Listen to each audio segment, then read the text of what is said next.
Alors, je m'appelle Vincent Géry, j'ai 57 ans et je suis surtout l'heureux papa de 3 filles, Constance, Clara et Joséphine, 24, 22 et 18 ans.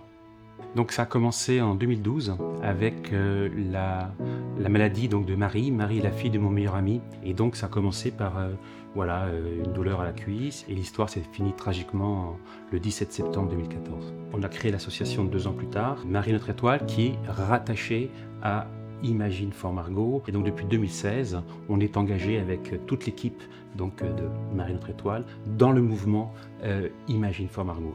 Et on vient de dépasser une petite équipe, 1 million d'euros de collectes qui ont été reversés en intégralité à Imagine for Margot. Et ça ne fait que commencer. Je me suis tout de suite investi dans l'association parce que j'ai compris que la maladie était toute proche, tellement proche qu'elle a touché ma deuxième fille, Clara. En septembre 2019, on a détecté une tumeur à l'intérieur du rachis qui s'est avérée être un ostéosarcome de haut grade. Il y a eu au total 9 opérations, ça a été d'une complexité inouïe. Clara a fait plus de 200 jours d'hôpital. Je considère aujourd'hui que la maladie est derrière nous. Clara est guérie, elle est en master en Paris 1 à la Sorbonne et on va refermer tout doucement, tout gentiment ce chapitre douloureux. Et ça ne fait que renforcer ma motivation pour soutenir les chercheurs. Il y a eu une première opération qui a été en fait une opération d'urgence, donc récidive. En urgence, on a opéré Clara une deuxième fois, donc une opération qui était juste pour la soulager. Et donc au mois de juin 2020, on est rentré dans le protocole Curie, ostéosarcome haut grade, chimiothérapie, radiothérapie, chimio-radio. Et elle a été opérée en septembre 2020 et on a fait l'exérèse de 3 vertèbres. Et il y a eu que des complications par la suite. Elle a eu plein de complexités dans son traitement, une aspergillose, la Covid, une méningite, enfin, ça a été un combat de 5 ans et on en sort, donc on en est très heureux. Comment on fait comme parent pour surmonter ça? Comment tu répondrais toi à cette question? Alors là, je suis appuyé sur ma femme, qui a toujours vu qu'une option, la bonne. Une seule option, ça va bien se passer et ça peut pas faire autrement que bien se passer. De voir ce dévouement de ce personnel médical. En sortant de l'hôpital, je disais toujours, j'ai 2 bonnes nouvelles lors de la première opération. La première, c'est que Clara va bien. La deuxième, c'est que Dieu existe, il consulte tous les jours au 6e étage de l'hôpital Georges Pompidou. Ces aides-soignantes, ces infirmières qui sont là au service des autres, et ça c'est magnifique. Avec l'association, j'ai fait des rencontres magiques, avec des gens qui nous soutiennent et qui comprennent qu'on peut être acteur et non pas spectateur. Soutenir la recherche est un peu abstrait. Ce qu'on fait, c'est des événements, on est dans l'action et je trouve qu'on donne le meilleur de nous-mêmes.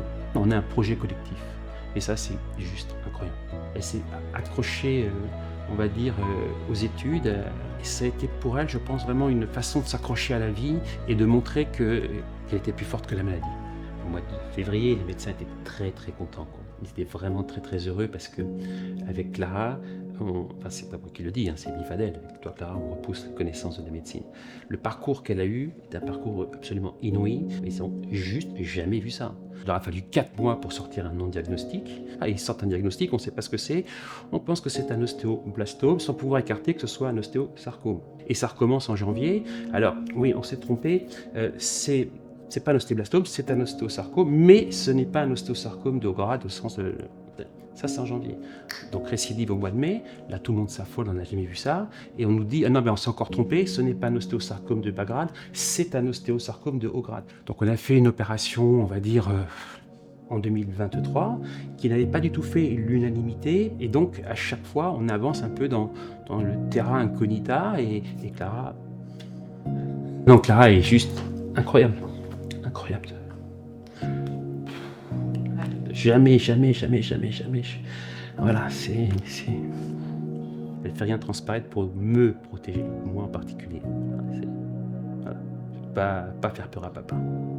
Peut-être un dénominateur commun avec tous ces enfants qui sont, on va dire, touchés par la maladie, c'est une force de vie qui nous sidère, quoi.